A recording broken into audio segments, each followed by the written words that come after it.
ॐ गुरुब्रह्मा गुरुविष्णु गुरुदेवो महेश्वरः गुरुसाक्षात् परब्रह्म तस्मै श्रीगुरवे नमः। ॐ स्थापकाय च धर्मस्य सर्वधर्मस्वरूपिणे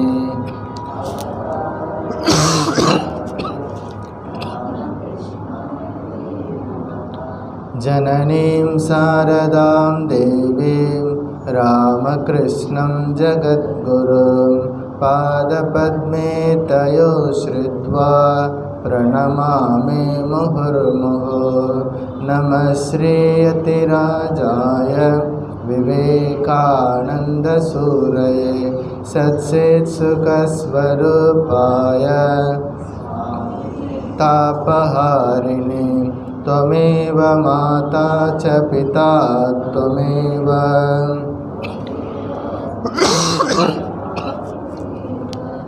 त्वमेव विद्या द्रविणं त्वमेव सर्वं मम देवदेव त्वमेव सर्वं मम देवदेव। ॐ नमो भगवते रामकृष्णाय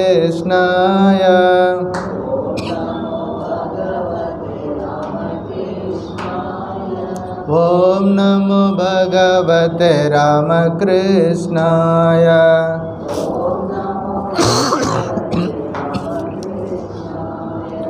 ॐ नमो भगवते रामकृष्णाय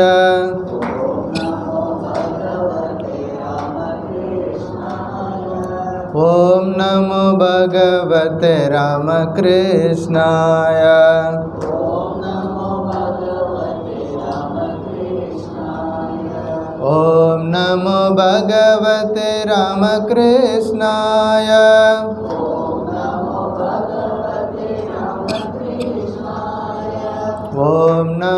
भगवते रामकृष्णाय ॐ नमो भगवते रामकृष्णाय ॐ नमो भगवते रामकृष्णाय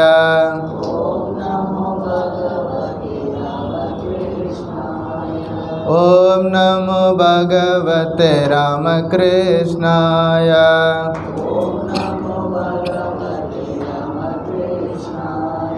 ॐ नमो भगवते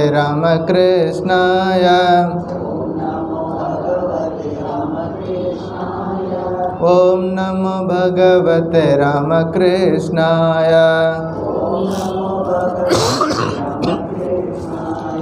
ॐ नमो भगवते रामकृष्णाय ॐ नमो भगवते रामकृष्णाय ॐ नमो भगवते रामकृष्णाय ॐ नमो भगवते रामकृष्णाय ॐ नमो भगवते रामकृष्णाय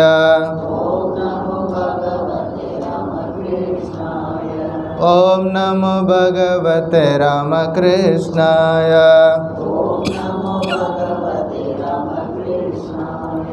जय रामकृष्ण। शङ्करं शङ्कराचार्यं केशवं बादरायणं सूत्रभाष्यकृतौ वन्दे भगवन्तौ पुनः पुनः।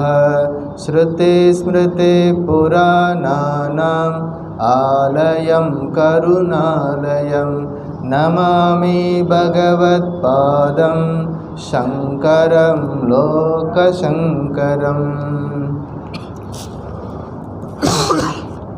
பகவான் ஸ்ரீ ராமகிருஷ்ணரின் பரிபூர்ணமான திருவருளால் ஆதிசங்கரர் இயற்றிய சாதன பஞ்சகம் அப்படிங்கிற ஒரு மிகச்சிறிய ஒரு நூலை நம்ம படிச்சுட்ருக்குறோம். அதில் முதல் ஸ்லோகம் வேதோ நித்யமதீயதாம்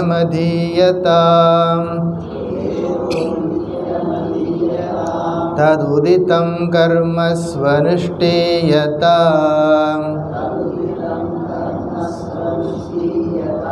तेने स सस्य विधीयतामपचितिः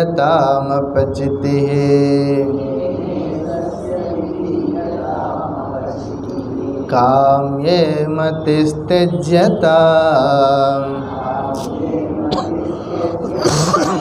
पापोगपरितूयताम् भवसुखे दोषोऽनुसन्धीयताम् आत्मेच्छा व्यवसीयतां निजगृहात् तूर्णं विनिर्गम्यताम्.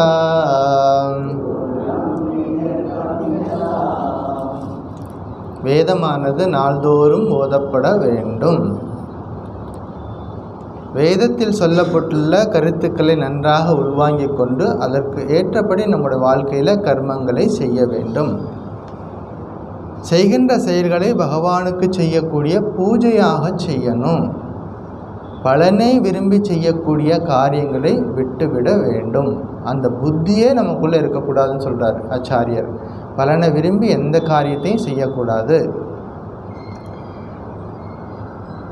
ராகத்வேஷம் இல்லாமல் எந்த காரியத்தையும், விருப்பு வெறுப்பு இல்லாமல் எந்த காரியத்தையும் சமநிலையோடு செய்யணும்.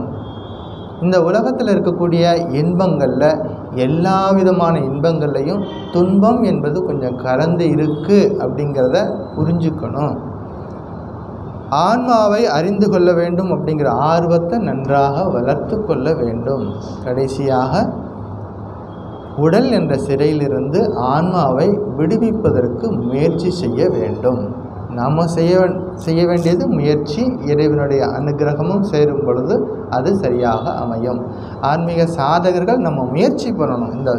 நான் கட்டுகளில் இருக்கேன், நான் பந்தத்தில் இருக்கேங்கிறத முதல்ல புரிஞ்சுக்கணும். அதிலிருந்து விடுபடுவதற்கு முயற்சி பண்ணும் பொழுது இறைவனுடைய அருள் என்பது நிச்சயமாக இருக்கிறது. இது முதல் ஸ்லோகம். இப்போ நாம் படிச்சுட்டு இருக்கிறது ஸ்லோகம் 2வது ஸ்லோகம். சங்கத் சத்சு விதீயதாம் பகவதோ பக்திர் திருடாதீயதாம் சாந்த்யாதி பரிச்சீயதாம் திருடதரம் கர்மாசு சந்த்யஜ்யதாம் சாத்வித்வானுபஸ்ருப்யதாம் பிரதிதினம் தத் பாதுகா சேவ்யதாம் பிரம்மைகாக்ஷரமத்யதாம் ஸ்ருதிஷிரஹ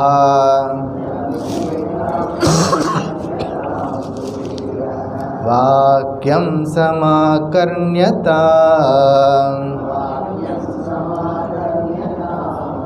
2வது ஸ்லோகத்தில் ஆச்சாரியர் சங்க சத்சு விதீயதாம், சத்சு சங்கத்தில் இருக்கணும், அதாவது எப்பொழுதும் நல்லோர் இணக்கத்தில் இருக்கணும் அப்படிங்கிறத முதல் தகுதியாக வைக்கிறார். ஆத்ம இச்சை நமக்கு வந்த பிறகு நான் உடல் சிறையிலேருந்து ஆன்மாவை விடுவிக்கணும் அப்படிங்கிற ஒரு எண்ணம் நமக்கு வந்த உடனே நம்ம செய்ய வேண்டிய முதல் வேலை நல்லோர் இணக்கத்தில் நம்ம இருக்கணும். எப்பொழுதும் எங்கே போனாலும் நல்லோர் இணக்கத்தில் நம்மளை வச்சுக்கணும் அப்படிங்கிற சொல்கிறாரு. அடுத்தது பகவான் மேலே கெட்டியாக பக்தி இருக்கணும். இறைவன் இருக்கிறார், இந்த உலகத்தை படைத்து காத்து ரட்சிக்கக்கூடிய பகவான் இருக்கிறார் அப்படிங்கிற பூரண நம்பிக்கையோடு அந்த பகவான் மேலே பக்தி செலுத்தணும். சாந்தியாதி பரிச்சீயதாம், மன அமைதி போன்ற பயிற்சிகளை நம்ம அடுத்தது செய்யணும். அப்புறம் திருடதரம் கர்மாசு சந்த்யஜ்யதாம், நிச்சயமாக எல்லா விதமான காரியங்கள் விடுபடணும். முழு மனசையும் இறைவன்கிட்ட செய்யணும். பகவான் ஸ்ரீ ராமகிருஷ்ணர் சொல்வார், ஒரு குழந்தை என்ன பண்ணுமா, ஒரு தூணை பிடிச்சிக்கிட்டு சுற்றிக்கிட்டே இருக்குமா, ஒரு கையில் பிடிச்சிக்கிட்டு தூணை பிடிச்சிக்குமா, அப்படி சுற்றிக்கிட்டே வந்துட்டு இருக்குமா. அது மாதிரி ஒரு கையால் கெட்டியாக பகவானை பிடிச்சிக்கிட்டு இன்னொரு கையால் நமக்கு வைத்த உலகியல் கடமைகளை செய்யணும், அன்றாட கடமைகளை, ஃபேமிலியில் இருக்கக்கூடிய எல்லா விதமான கடமைகளை செய்யணும். இறைவனை ஒரு கையால் கெட்டியாக பிடிச்சிக்கிட்டு இன்னொரு கையால் செய்யணும். பகவான்கிட்ட பிரார்த்தனை பண்ணிக்கணும், பகவானே சீக்கிரமாக 2 கையாலையும் உன்னை பிடிக்கிறதுக்கு எனக்கு அனுகிரகம் பண்ணுங்க அப்படின்னு பிரார்த்தனை பண்ணணும். பிரார்த்தனை பண்ணும் பொழுது நிச்சயமாக அவருடைய அனுகிரகத்தால் சீக்கிரமாக நம்முடைய கர்மாவெல்லாம் கொஞ்சம் கொஞ்சமாக குறைஞ்சு கொண்டே வரும் பொழுது கெட்டியாக நமக்கு 2 கையாலையும் இறைவனை பிடிக்க முடியும். அப்படின்னா என்ன அர்த்தம்? முழு மனசையும் பகவான்கிட்ட கொண்டு போய் சேர்க்க முடியும். அப்படி இல்லைன்னா பாதி மனசு இங்கே உட்காந்துருப்போம். இப்போ இங்கே உட்காந்துருக்குறீங்க, பாதி மனசு எங்கேயாவது போகும். வீட்டை விட்டுட்டு வந்தோமே, வீட்டை பூட்டிகிட்டு வந்தோமா இல்லையா? இப்படி ஏதாவது ஒரு மனசு இங்கே தான் உட்காந்துருப்போம், மைண்டு வந்து எங்கேயோ போயிட்டுருக்கோம். அது ரொம்ப ஒளியின் வேகத்தை விட அதிகமாக போகக்கூடியது மைண்டு. அப்போ மைண்டு வெளியிலெல்லாம் போயிட்டுருக்கோங்க. முழு மனசையும் பகவான்கிட்ட செலுத்தணும், முழு மனசை செலுத்தி எந்த காரியத்தையும் பண்ணணும் அப்படிங்கிறதெல்லாம் ஆச்சாரியர் நமக்கு சொல்லிக் கொடுக்குறார்.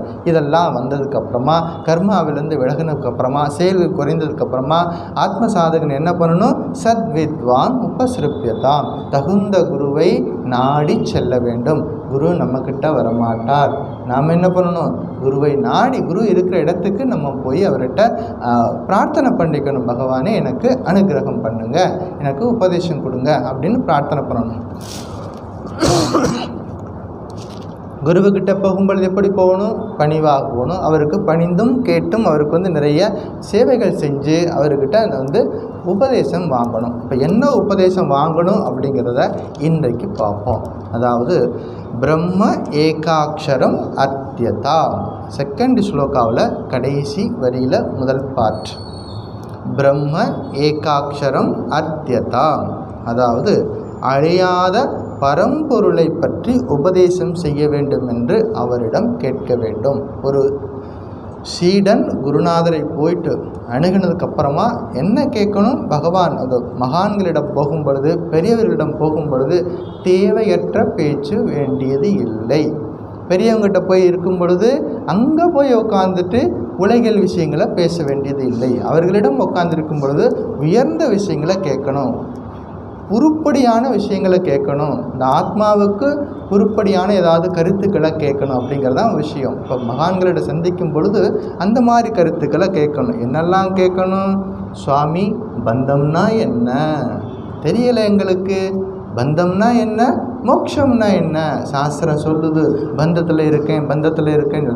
அப்போ பந்தம்னா என்ன எங்களுக்கு சொல்லுங்கள், மோட்சம்னா என்ன அப்படி சொல்லுங்கள், பந்தத்துக்கு என்ன காரணம், நான் ஏன் பந்தத்தில் இருக்கேன் அதுக்கு என்ன காரணம், இப்போ மோட்சம் அடையணும்னா அதுக்கு என்ன வழி, அதுக்கு ஒரு வழியை சொல்லி கொடுங்க, ஜீவாத்மானா என்ன, பரமாத்மானா என்ன, இது போன்ற விஷயங்களை பகவான்கிட்ட கேட்கணும். குருநாதரை சந்திக்கும் பொழுது இது போன்ற ஆன்மீக விஷயங்களை அவரிடம் கேட்கணும். நம்ம கேட்டால் சொல்வார்கள், கேட்காத வரைக்கும் சொல்ல மாட்டாங்க. நம்ம என்ன பண்ணணும்? அந்த தாகம் நமக்குள்ளே இருக்கணும். அவர்களிடம் போகும் பொழுது பணிந்தும் சேவை செய்தும் அவர்களிடம் இது போன்ற விஷயங்களை கேட்கணும். இந்த பிரம்ம ஏகாட்சரம் அத்தியதாம் அப்படிங்கிறதுக்கு இன்னொரு பொருள் இருக்குது. அதாவது பிரம்ம ஏக அக்ஷரம் அப்படின்னா, ஏக அக்ஷரம் அப்படிங்கிறது ஓம்காரம். ஓம்கார மந்திரத்தை எனக்கு உபதேசம் பண்ணுங்க அப்படின்னும் பொருள் கொள்ளலாம். அதாவது எது அழியாத பரம்பொருளோ அந்த பரம்பொருளை பற்றி சொல்லுங்க, அல்லது ஓம்கார மந்திரத்தை பற்றி எனக்கு உபதேசம் பண்ணுங்க அப்படின்னு கேட்கணும். அதாவது இதுதான் நம்ம வந்து தெரிஞ்சிக்க வேண்டிய விஷயங்கள். இப்போ குருநாதர்கிட்ட போயிட்டோம், பிரார்த்தனை பண்ணிக்கிட்டோம், பகவானே எனக்கு ஓம்கார மந்திரத்தை சொல்லுங்கன்னு சொன்னால் அவர் உடனே வந்து என்ன பண்ணுவார்? சாஸ்திரங்களை மேற்கோள் காட்டி சொல்லுவார். அதுதான் வந்து குருநாதர். எங்கேருந்து சொல்லுவார்? நான் இந்த சாஸ்திரத்தில் இப்படி இருக்குது, நமக்கு இந்த மாதிரி நமக்கு வந்து உபதேசம் சொல்லியிருக்கிறாங்க அப்படின்னு சொல்லிட்டு என்ன பண்ணுவார்? மா பைஷ்ட, கவலைப்படாத. முதல்ல அவர் சொல்லக்கூடிய வார்த்தை என்னது? நம்ம வந்து கஷ்டத்தோடு போய் குருநாதர் முன்னாடி நிற்கிறோம், முதல்ல அவர் என்ன சொல்கிறாரு? மா பைஷ்ட, கவலைப்படாத. வித்வம்சக, அடுத்தது சொல்கிறாரு. நம்மளை பார்த்து அவர் என்ன சொல்கிறாரு? வித்வம்சக, அறிவாளி குழந்தையே.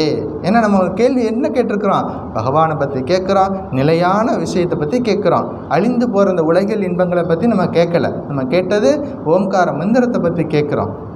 அதனால் என்ன சொல்கிறாரு, மா பைஷ்ட, முதல்ல கவலைப்படாத அறிவாளி குழந்தையே, உனக்கு நான் சொல்லி கொடுக்குறேன் அப்படின்னு சொல்லிட்டு என்ன பண்ணுறாரு, சம்சார சிந்தோகோ தரணே இத்யுபாய, உன்னுடைய சம்சார பந்தத்திலிருந்து விடுபடுவதற்கான வழியை நான் உனக்கு சொல்லி கொடுக்குறேன். எப்படி சொல்லி கொடுப்பேன், ஏனைவ யாத்தா யதயோஸ்ய பாரம், ஏனைவ யாத்தா யதயோஸ்ய பாரம் தமேவ மார்க்கம் தவ நிர்திசாமி. எப்படி இதுக்கு முன்னாடி இந்த பெரியவங்களாம் நமக்கு எப்படி சொல்லி கொடுத்தாங்களோ, நாங்கள்லாம் எப்படி கற்றுக்கிட்டோமோ அந்த வித்தையை உனக்கு நானும் கற்றுக் கொடுக்குறேன் அப்படின்னு சொல்லுவார். இதுதான் சரியான குருநாதர். நம்ம சாஸ்திரத்தில் மேற்கோள் காட்டி சாஸ்திரம் என்ன சொல்லி கொடுக்குது, அல்லது நாங்கள் பெரியவங்ககிட்ட நாங்கள் என்ன கற்றுக்கிட்டோம். வீட்டில் தாத்தா பாட்டிங்கள்லாம் இருப்பாங்க, அவர்கள் அனுபவம் வாய்ந்தவர்கள். அவர்களிடம் நம்ம என்ன பண்ணணும், ஒரு விஷயத்தில் நமக்கு ஒரு கிளாரிட்டி இல்லை அப்படின்னா பெரியவங்ககிட்ட கேட்கணும். கேட்டோம்னா அவர்கள் அனுபவம் வாய்ந்தவர்கள் சொல்லி கொடுப்பார்கள். அப்படி இதுதான் ஞாபகம் வச்சுக்கணும். அப்போ முறையாக ஆத்ம இச்சை வந்ததுக்கப்புறமா குருநாதரை தேடி போகணும், அவருக்கு சேவை பண்ணி அவர்கிட்ட வினயமாக இருந்து கேள்வி கேட்டோம்னா அவர் நமக்கு சொல்லி கொடுப்பார் அப்படிங்கிறத பார்க்குறோம். அதாவது தைத்திரிய உபநிஷத்தில் நம்ம ஏற்கனவே சொல்லி கொடுத்துருக்கேன். தைத்திரிய உபநிஷத்தில் 3 பகுதி இருக்குது. ஒன்று சிக்ஷாவல்லி, 2வது ஆனந்தவல்லி, 3வது பிருகுவல்லி. 3 வள்ளி இருக்குது. முதல் சிக்ஷாவல்லி, அதாவது ஒரு சீடன் குருநாதர்கிட்ட போய் குருகுலத்தில் படிக்கிறார். அந்த காலத்துலலாம் குருகுல வாசம் இருந்தது, இன்றைக்கும் சில இடங்களில் இருக்குது. அந்த நம்பர் வேணால் குறைஞ்சிருக்கலாம், குருகுல கல்வி இன்னும் இருக்குது. குருகுலத்தில் 8 வயசு 9 வயசுலேயே கொண்டு போய் சேர்த்துடுவாங்க. அவர் குருகுலத்திலே 10-12 வருஷம் அங்கே படிக்கணும். படித்து முடிச்சுட்டு வெளியில் வரும் பொழுது குருநாதர் சில உபதேசங்களை அந்த மாணவனுக்கு சொல்வார். நீ இது நாள் வரைக்கும் என் கூடவே இருந்த, உன்னை நான் பத்திரமா பார்த்துக்கிட்டோம். ஆனால் இப்போ நீ என்ன பண்ண போகிற, உலகத்துக்கு திரும்பி போகிற. அப்போ உலகில் போனதுக்கப்புறமா நீ எப்படியெல்லாம் இருக்கணும் அப்படின்னு சொல்லிட்டு சத்தியம் வத, முதல்ல அவர் சொல்லக்கூடிய உபதேசம் என்னது, சத்தியம் வத, எப்போதும் உண்மையே பேசு. எந்த சூழ்நிலை வந்தாலும், வாழ்க்கையில் எவ்வளோ பெரிய பிரச்சனை வந்தாலும், எவ்வளோ பெரிய துயரம் வந்தாலும், எந்த சூழ்நிலையிலும் சத்தியத்திலேருந்து விலகாத. சத்தியத்தை கடைபிடிச்சின்னா அந்த சத்தியம் உன்னை காப்பாற்றும். சத்தியம் வத தர்மம் சர, தர்மத்தை கடைபிடி. ஆச்சாரம், அதாவது மாத்ரு தேவோ பவ பித்ரு தேவோ பவ, தாய் தந்தையரை தெய்வமாக கருது, விருந்தினரை தெய்வமாக கருது. இப்படி வரிசையாக எல்லாத்தையும் சொல்லிக்கிட்டே வர்றாரு. இந்த பையனுக்கு சந்தேகம் வந்துடுச்சு. அதை கண்டுபிடிச்சிட்டாரு குருநாதர். இதெல்லாம் சொல்கிறீங்களே சுவாமி, இப்போ நீங்கள் இங்கே இருக்கிறீங்க, நான் இங்கே இருக்கேன், ஏதாவது எனக்கு சந்தேகம் வந்தால் உங்கள்கிட்ட கேள்வி கேட்குறேன், நீங்கள் எனக்கு சொல்லி கொடுப்பீங்க. நான் இப்போ திரும்ப உலகத்துக்கு நான் திரும்பி போகிறேன், அங்கே எனக்கு ஒரு சந்தேகம் வந்துருச்சு, தர்மத்தை பற்றின ஒரு சந்தேகம் வந்துருச்சு, ஒரு விஷயத்தை நான் என்ன பண்ணணும், இதை செய்யணுமா வேணாமா, ஒரு சந்தேகம் வரும்பொழுது நான் யாருக்கிட்ட போய் கேட்பேன் அப்படின்னு அவன் மனசுக்குள்ளே ஒரு கேள்வி வருது. குருநாதர் புரிஞ்சுக்கிட்டு என்ன சொல்கிறார் தெரியுமா, ஏ தத்ர பிராமணா சம்மர்ஷினா, நீ போனீன்னா உலகத்தில் பெரியவங்க இருப்பாங்க, அனுபவம் வாய்ந்த உலகத்தில் பெரியவங்க இருப்பாங்க. அவர்கள் எப்படி ஒரு விஷயத்தை அணுகுகிறார்கள்னு பாரு, அதே முறையில் நீயும் போ. குருநாதர் பார்வையில் கண்டுபிடிச்சிருவார், இவருக்கு புரியலை அல்லது நம்ம சொல்லி கொடுக்குற விஷயங்கள் இன்னும் போய் சேரலை. உடனே என்ன சொல்கிறாரு, நீ உலகத்துக்கு போகிற, அங்கே அனுபவம் வாய்ந்த பெரியவர்கள் இருப்பாங்க, அவர்கள் ஒரு காரியத்தை எப்படி செய்கிறாங்கன்னு பாரு, அதே மாதிரி நீயும் ஃபாலோ பண்ணி போ அப்படின்னு சொல்லி கொடுக்குறாரு. அதுதான் இதே தான் குருநாதர் என்ன சொல்கிறாரு, நான் என்னுடைய குருநாதர்கிட்ட எப்படி கற்றுக்கிட்டனோ, உபனிஷத்தை என்ன சொன்னதோ அதை நான் உனக்கு சொல்லி கொடுக்குறேன் அப்படின்னு நம்ம பார்த்தோம். விவேக சூடாமணியில் வருது அந்த வருஷம்.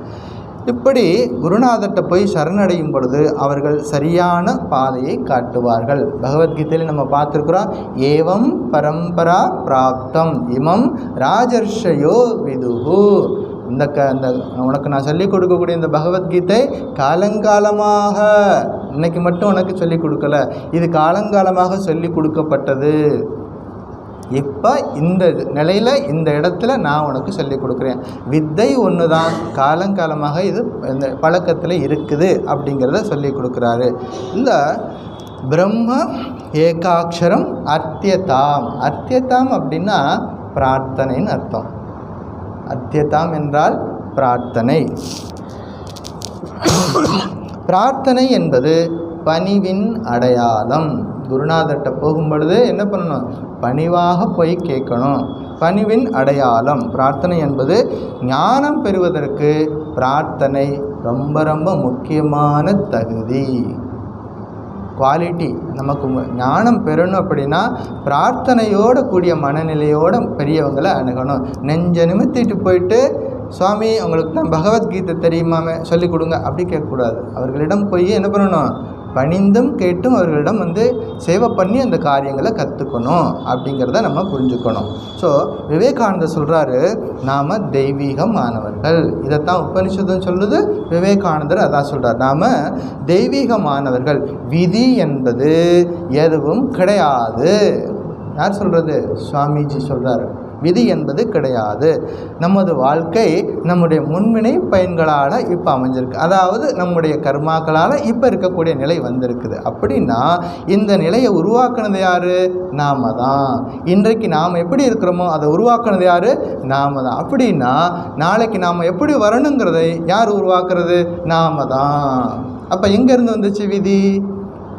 விவேகானந்தருடைய கருத்து ஒரு அருமையான ஒரு பாடல் இருக்குது. நீயே உந்தன் விதியை படைக்கும் ஆண்டவனாகின்றாய். ரொம்ப அருமையான பாட்டு. நீ தான் உன்னுடைய விதியை படைக்கிற. நீயே உந்தன் விதியை படைக்கும் ஆண்டவனாகின்றாய். நீ நினைத்தால் அதனை மாற்றி அமைத்திட தகுந்தவனாகின்றாய். நீ நினைச்சினா என்ன பண்ணலாம்? அதை நீயே மாற்றி அமைக்க முடியும்.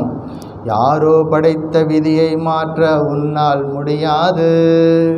யாராவது நமக்கு ஏற்படுத்தி வச்சிருக்கிறாங்கன்னா அதை நம்ம மாற்ற முடியாது. என்ன பண்ணுறாரு?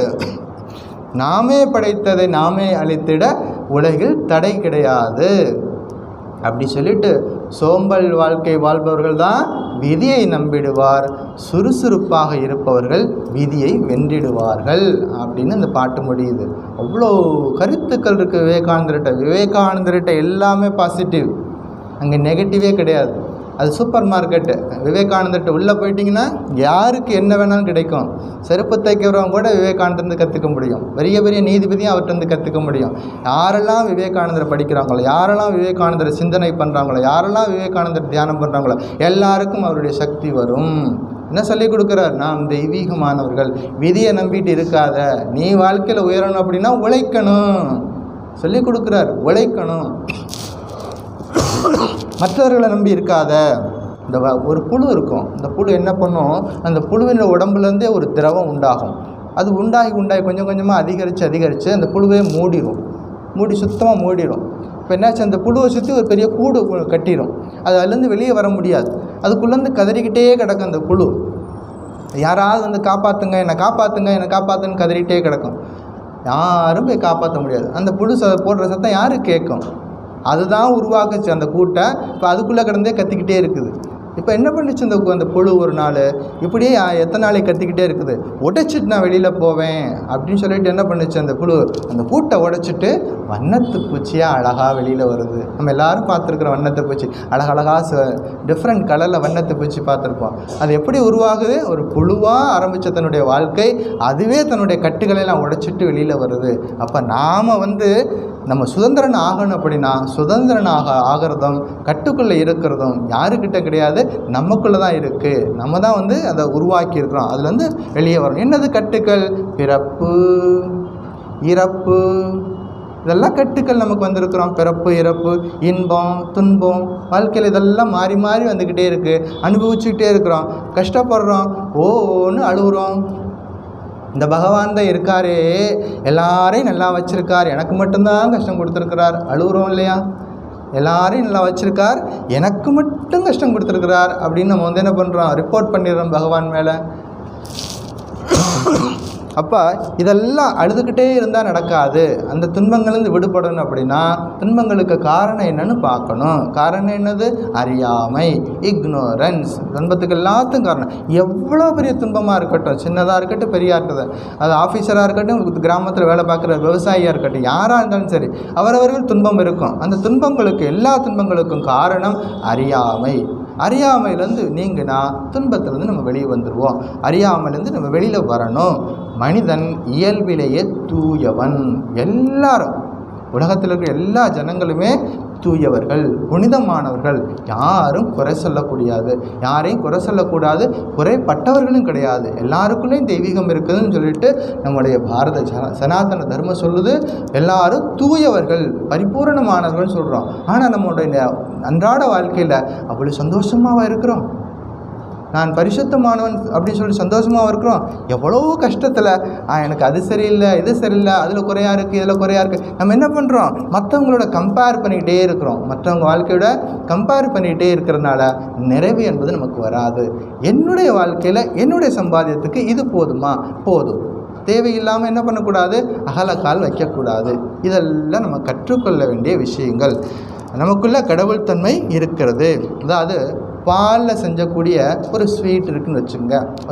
அந்த ஒவ்வொரு ஸ்வீட்டும் வேறு வேறு டிசைனாக இருக்கலாம், வேறு வேறு கலரில் இருக்கலாம். ஆனால் எல்லா விதமான ஸ்வீட்லேயும் அந்த பாலினுடைய தன்மை இருக்கும். ஒத்துக்கிறீங்களா இல்லையா? பாலினுடைய தன்மை இருக்கும். ஏன்னா முக்கியமான மூலப்பொருள் என்னது? Milk product. அந்த வேணால் டிசைன் மாறி இருக்கலாம், கலர் மாறி இருக்கலாம், சைஸ் மாறி இருக்கலாம். எத்தனை விதமான கொக்கு மாதிரி ஒரு ஸ்வீட் இருக்கலாம், ஒரு யானை மாதிரி ஸ்வீட் இருக்கலாம், குதிரை மாதிரி ஸ்வீட் பண்ணலாம், என்ன வேணாலும் செஞ்சுக்கலாம். ஆனால் அதுக்குள்ளே இருக்கக்கூடிய ஸ்டஃப் என்ன இருக்குது? மில்க்கு. அதனுடைய தன்மை என்பது இருக்குது. அது மாதிரி தெய்வத்திலிருந்து தோன்றிய நமக்குள்ளேயும் தெய்வீகம் என்பது இருக்கிறது. நம்ம தோன்றின இடம் எங்கே இருக்குது? தெய்வம். அந்த தெய்வத்திலிருந்து வந்திருக்கிறோம். தெய்வத்திலிருந்து வந்ததுனால நமக்குள்ளேயும் தெய்வீகம் என்பது இருக்கிறது. இது நமக்கு புரியணும். அறியாமை நீங்குச்சுன்னா என்னது? பந்தத்திலேருந்து நீங்கணும். அப்படின்னா அறியாமை போகணும். அறியாமை போகணும்னா என்ன வரணும்? அறிவு வரணும். எதை பற்றின அறிவு? ஹூ ஆம் ஐ, நான் யார்? இதை பற்றின அறிவு நமக்கு வரும் பொழுது எல்லா விதமான சந்தேகங்களும் நீங்கி போகும். அப்போ தான் நீங்கும். வித்யதே ஹிருதய கிரந்திகி சித்தியந்தே சர்வ சம்சயாக சீயந்தே அஸ்ய கர்மானே தஸ்மின் திருஷ்டே பராவரே. பகவான் நம்ம எப்போ இறைவனை பார்க்குறோமோ, இறைவனை நேரடியாக பேசுகிறோமோ, அப்போ தான் எல்லா விதமான சந்தேகங்களும் நீங்கி போகுது, எல்லா விதமான முடிச்சுக்களும் அப்போ தான் நீங்கி போகுதுன்னு உபநிஷதங்கள் நமக்கு சொல்லி கொடுக்குது. எப்போ பகவானை பார்க்கணும், இறைவனை அடையணும். குருநாதர்கிட்ட போயிருக்கிறோம், அவர் கேட்குறார். அவர்கிட்ட போயிட்டு நம்ம வினயத்தோடு கேட்குறோம். அவர் என்ன பண்ணிக்கிறார்? நமக்கு சொல்லி கொடுக்குறாரு. ததேதத் சத்தியம் யதா சுதீப்தாத் பாவகாத் விஸ்புலிங்காக சஹஸ்ரச பிரபவந்தே ததா அக்ஷராத் விவிதா சௌமிய பாவா பிரஜாயந்தே தத்ர சைவாப்பி யாந்தி. அதாவது கொழுந்து விட்டு ஒரு நெருப்பு எரிஞ்சுக்கிட்டு இருக்கு, அதில் நிறைய ஜுவாலைகள் இருக்குது. அதில் மூலமாக ஆயிரக்கணக்கான நெருப்பு ஜுவாலைகள் வருது. எப்படி வருதோ அது மாதிரி ஒன்றே ஆனந்த பரம்பொருள்லேருந்து நம்மளுடைய எங்கேருந்து வந்திருக்கிறோம், நமக்கு எங்கே உற்பத்தி எங்கே இருக்குது, அந்த ஒன்றே ஆன பரம்பொருள்லேருந்து நம்ம வந்திருக்கிறோம் அப்படின்னு நமக்கு சொல்லி கொடுக்குறாரு. நம்ம எப்போது என்ன சொல்லிக்கணும்? நான் சாதிக்க பிறந்தவன். நம்ம சொல்லிக்கக்கூடாது நான் உபயோகம் அற்றவன். வீட்டில் குழந்தைங்களை திட்டும்போது கூட என்ன திட்டக்கூடாது? நீ ஒன்றுக்கு லாயக்கில்லாதவன் சொல்லி திட்டக்கூடாது. குழந்தைகளை பார்த்து அப்படி சொல்லவே கூடாது. குழந்தைகள் குறும்பு செய்யும், ஆனால் குழந்தைகளை பார்த்து நீ ஒன்றுக்கு லாயக்கில்லாதன்னு சொல்லக்கூடாது. குழந்தைகளிடம் எப்போதும் அவர்களிடம் இருக்கக்கூடிய நிறைகளை பார்க்கணும். எல்லா குழந்தைகள்கிட்டையும் நல்ல தன்மைகள் இருக்குது, குணங்கள் இருக்குது. நிறைகளை பார்த்து அவர்களுக்கு சொல்லிக் கொடுக்கணும். இரவு பகலாக எதையே நினச்சிக்கிட்டு இருக்கோமோ அதுதான் கிடைக்கும். இரவு பகலாக நான் இறைவன், நான் அந்த பரம்பொருள், நான் தெய்வீகமானவன் அப்படின்னு சொல்லிகிட்டே இருந்தால் நாம் தெய்வீகம் ஆயிடுவோம். நான் பந்தத்தில் இருக்கிறேன்னு சொல்லிக்கிட்டே இருந்தோம்னா பந்தத்தில் தான் போகணும். அப்போ நம்ம எப்படி நினைக்கிறோமோ, எதை நினைக்கிறோமோ அதுவாக ஆகிறோம். அப்போ என்ன சொல்லணும்? என்னால் எதையும் சாதிக்க முடியும். தைரியமாக சொல்லணும். என்னால் ஒவ்வொரு நாளும் காலையில் எழுந்த உடனே காலங்காலமாக சொல்லிக் கொடுக்கக்கூடிய ஒரு மந்திரம் இருக்குது. காலையில் எழுந்திரிச்ச உடனே ஒரு மந்திரம் இருக்குது. கராக்ரே வசத்தே லக்ஷ்மி கரமத்தியே சரஸ்வதி கரமூலே ஸ்திதா கௌரி பிரபாத்தே கரதர்ஷனம். கையை பார்த்து என்ன சொல்லணும்? என்னுடைய கைகளில் என்ன முப்பெரும் தேவிகள் இருக்கிறாங்க, லக்ஷ்மி சரஸ்வதி துர்கா 3 பேர் இருக்கிறாங்க. அப்படின்னா என்ன அர்த்தம்? நம்ம கையை பார்த்து என்ன சொல்லிக்கிறோம்? நமக்கு நம்மளே ஒரு ஆட்டோ சஜஷன் கொடுத்துக்கிறோம். நான் இந்த நாள் 24 மணி நேரம் எனக்கு பகவான் கொடுத்துருக்கிறாரு, நான் இந்த நாளை சரியாக பயன்படுத்துவேன், நான் வாழ்க்கையில் சாதிச்சு காட்டுவேன் அப்படின்னு நமக்கு நம்மளே உறுதிமொழி எடுத்துக்கிறது. எவ்வளவு அழகாக நம்முடைய வாழ்க்கை முறையை சனாதன தர்மத்தில் அழகாக பேட்டனாக கொண்டு வந்து கொடுத்துருக்குறாங்க. இன்னைக்கு வரைக்கும் நம்ம கைக்கு வந்திருக்கு, அடுத்த தலைமுறைக்கு கொண்டு போகணும். நம்ம மட்டும் கடைபிடிச்சு நம்ம மட்டும் முக்தி அடைஞ்சு போயிடக்கூடாது. என்ன பண்ணணும்? நமக்கு தெரிஞ்ச நல்ல விஷயங்களை மற்றவர்களுக்கு சொல்லி கொடுக்கணும் அப்படிங்கிறத ரொம்ப ஞாபகத்தில் வைக்க வேண்டிய விஷயம். இப்போ குருநாதர்கிட்ட போய் சீடன் என்ன கேட்குறாரு? ஓம்கார மந்திரத்தை எனக்கு சொல்லி கொடுங்க அப்படின்னு கேட்குறாரு. ஓம்காரத்தை பற்றி நம்ம நிறைய படிச்சிருக்கிறோம். பகவத்கீதையில் பல்வேறு இடங்களில் இதே ஓம்காரத்தை பற்றி சொல்லியிருக்கு. ஓம் என்றால் ஆ உ மா, இந்த 3 எழுத்துக்கள் சேர்ந்தது ஓம்காரம். படைத்தல், காத்தல், அழித்தல், பிரம்மா விஷ்ணு சிவன், இப்படி 3 எழுத்துக்களால் சேர்ந்தது இந்த. இப்போ வேதாந்தத்தில் எப்படி சொல்லணும் அப்படின்னா விழிப்பு, கனவு, தூக்கம், இது 3ஐயும் கடந்தது. இப்போ ஓம்காரத்தை பற்றி கேட்குறாரு. ஓம்காரம் என்பது பிரணவஸ்வரூபம். நம்ம எல்லாருக்கும் தெரியும், கதை தெரியும். முருகப்பெருமான் நான்முகன்ட்ட கேட்டார், உனக்கு ஓம்கார் நீ என்ன பண்ணிகிட்ருக்க? நான் தான் சுவாமி உலகத்தை படைக்கிறேன், பிரம்மா நான் தான் உலகத்தை படைக்கிறேன் அப்படின்ற. உனக்கு ஓம்கார மந்திரத்துக்கு விளக்கம் தெரியுமா அப்படின்னு கேட்டார். அவர் எனக்கு தெரியாதுன்னார். தலையில் ஒரு குட்டு போட்டு என்ன பண்ணார்? தூக்கி ஜெயிலில் போட்டார். பிரம்மாவை தூக்கி ஜெயிலில் போட்டாச்சுன்னா யார் அந்த டியூட்டியை பார்க்குறது? எல்லாம் ரிப்போர்ட் போயிடுச்சு, பகவான்கிட்ட சிவபெருமான்கிட்ட போயிடுச்சு. அவர் வந்தார், வந்து கேட்குறார், பையன்கிட்ட கேட்குறார், முருகா என்ன நீ செஞ்சது சரியா? பிரம்மாவே தூக்கி ஜெயிலில் போட்டியே, என்ன கேள்வி கேட்ட? ஓம்கார மந்திரத்துக்கு விளக்கம் கேட்டு அவர் தெரியாதுன்னு சொல்லிட்டார், தூக்கி உள்ளே போட்டேன். அவர் தெரியாதுன்னு சொல்லிட்டார், உனக்கு தெரியுமா அப்படின்னா? ஓ எனக்கு தெரியும். அப்போ சொல்லு அப்படின்னார். இப்போ என்ன சொன்னார் முருகப்பெருமான்? இப்படியெல்லாம் கேட்டால் சொல்ல மாட்டேன். எப்படி கேட்கணும்? பணிந்தும். ஓகே, நீங்கள் நான் இப்போ குருநாதர், நான் உங்களுக்கு ஓம்கார மந்திரத்தை சொல்ல போகிறேன், நீங்கள் என்ன பண்ணணும்? பணிந்து கேட்கணும் அப்படின்னு சொல்லிட்டு அது மூலமாக நமக்கு சொல்லிக் கொடுக்குறாங்கன்னு தான் புரிஞ்சுக்கணும். என்னது சிவபெருமானே அது முருகப்பெருமானை எழுத்து பேசிட்டார் அப்படி இல்லை, அது மூலமாக நமக்கு சொல்லிக் கொடுக்குறாங்க. ஒரு விஷயத்தை கேட்கும் பொழுது பணிந்து கேட்கணும், கேட்டால் பெரியவர்கள் சொல்லிக் கொடுப்பாங்க அப்படின்னு ஓம்கார மந்திரத்தை சொல்லி கொடுத்தாரு. பகவத்கீதையில் பல்வேறு இடங்களில் ஓங்காரத்தை பற்றி சொல்லியிருக்கு. ஒரு இடத்த சொல்கிறேன். சர்வத்வாராணி சையம்ய மனோ ஹிருதி நிர்த்தியச்ச மூர்த்தியன் ஆதாயாத்மன பிராணம் ஆஸ்தித்தோ யோகதாரணம் ஓமித்தேகாட்சரம் பிரம்ம வியாஹரன் மாமனுஸ்மரன் பிரயாத்தி திஜந்தேகம் சயாதி பரமாம் கத்திம். 8வது அத்தியாயத்தில் ஸ்லோகா நம்பர் 12, 13 என்ன சொல்லுது? உடம்பில் வாசல்கள் அனைத்தையும் அடக்கி க்ளோஸ், ஃபஸ்ட்டு கேட்டை க்ளோஸ் பண்ணுங்கிறாங்க. உடம்பின் வாசல் நவத்வாரம் நமக்குள்ளே இருக்குது. 9 விதமான வாசல்கள் இருக்குது. எல்லா கேட்டையும் முதல்ல க்ளோஸ் பண்ணு. உடம்பின் வாசல்கள் எல்லாத்தையும் அடக்கி மனதை இதயத்தில் நிறுத்தி, மனசு எங்கே வைக்கணும்? இதயத்தில் நிறுத்தணும். மனதை இதயத்தில் நிறுத்தி பிராணனை உச்சந்தலையில் குவித்து, இதெல்லாம் சொல்லிக் கொடுக்கு. உச்சந்தலையில் குவித்து யோக தாரணையில் நிலை பெற்று பிரம்மமாகிய ஓம் என்னும் ஓரெழுத்து மந்திரத்தை உச்சரித்து கொண்டு யார் என்னை நினைத்தவாறு உடம்பை விடுகிறானோ அவன் மேலான கதியை அடைகிறான். இதுதான் அந்த பகவத்கீதை ஸ்லோகத்துக்குள்ள பொருள்.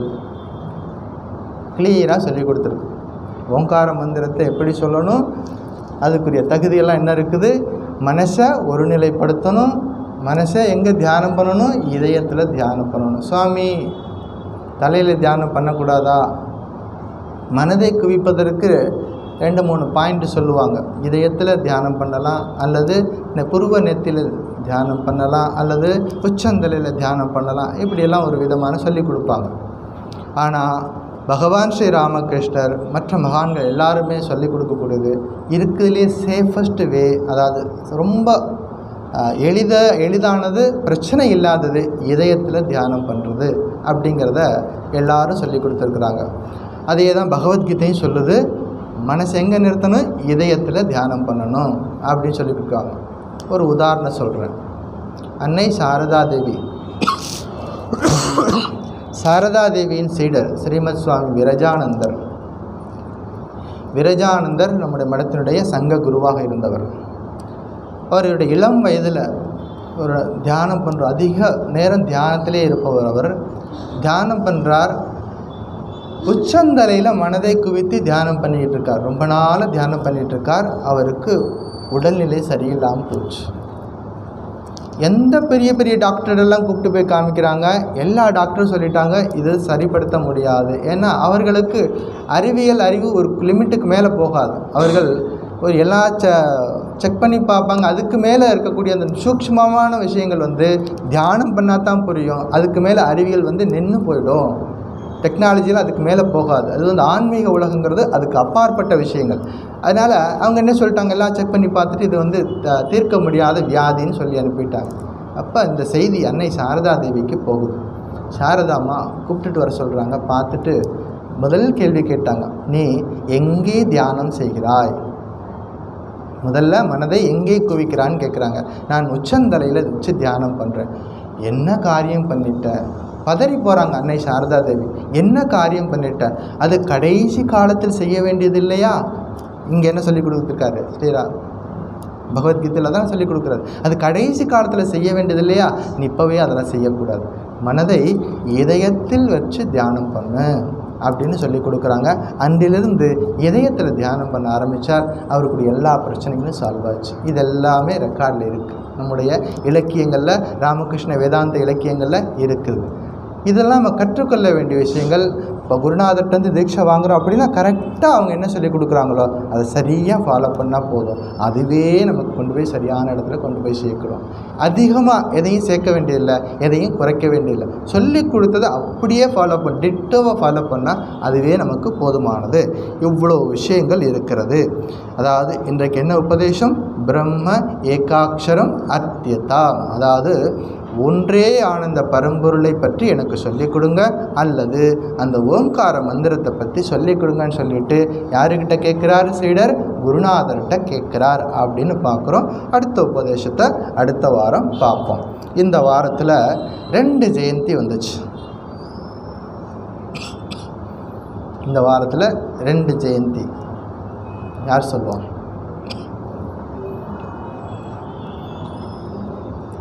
ஒன்று ஸ்ரீ சைத்தன்ய மகாபிரபுவோட ஜெயந்தி வந்துச்சு. அது செவ்வாய்க்கிழமை வந்துச்சு. அடுத்தது நேற்றைக்கு ஸ்ரீமத் சுவாமி யோகானந்தருடைய பிறந்த நாள் வந்துச்சு. அவர்களை பற்றியும் கொஞ்சம் பார்ப்போம். இன்றைக்கி ஸ்ரீமத் சுவாமி யோகானந்தரை பற்றி பார்ப்போம். யோகானந்தர் பகவான் ஸ்ரீ ராமகிருஷ்ணருக்கு 16 பேர் நேரடி சீடர்கள். அந்த 16 பேரில் யோகானந்தரும் ஒருத்தர். ரொம்ப கொடுத்து வச்சவர். ஏன் சொல்கிறேன் அப்படின்னா, எல்லா சீடர்களுக்கும் கிடைக்காத ஒரு பாக்கியம். ஸ்ரீராமகிருஷ்ணருடைய மொத்த தவமும் நடந்த இடம் தட்சிணேஸ்வரம். அந்த தட்சிணேஸ்வரத்துலேருந்து கூப்பிடு தூரத்தில் இவங்க வீடு. வேகமாக போனால் 2 நிமிஷத்தில் போயிடலாம், இவங்க வீட்டுக்கு போயிடலாம், ஓடி போனால். அவ்வளோ பக்கத்தில் இவங்க வீடு இருந்ததுனால ஸ்ரீராமகிருஷ்ணரை ரொம்ப சின்ன வயசுலேயே சந்திச்சிட்டாரு. யாருக்கும் கிடைக்காத ஒரு பாக்கியம். அதாவது 5 வயசுலேயே வந்துட்டார். யாருக்கிட்ட வந்தார்? ஸ்ரீராமகிருஷ்ணர்கிட்ட. எப்படி வந்தார் தெரியுமா? ரொம்ப பியூட்டிஃபுல். அது அவங்க பிராமண குடும்பத்தில் பிறந்தவர். தினசரி காலையில் சந்தியாவந்தனம் பண்ணணும், பூஜை பண்ணணும், அப்புறம் தான் சாப்பாடு. இதெல்லாம் நெறிமுறைகள் இருக்குது. எல்லா குடும்பத்திலையும் இருக்குது. பர்டிகுலராக பிராமண குடும்பத்தில் ரொம்ப ஸ்ட்ரிக்டாக ஃபாலோ பண்ணுவாங்க. இதில் செய்யணும்னு சொல்லி எதிர்பார்ப்பாங்க. இப்போ காலையில் பூஜை பண்ணணும். ஒரு நாள் வீட்டில் பூஜைக்கு பூ இல்லை.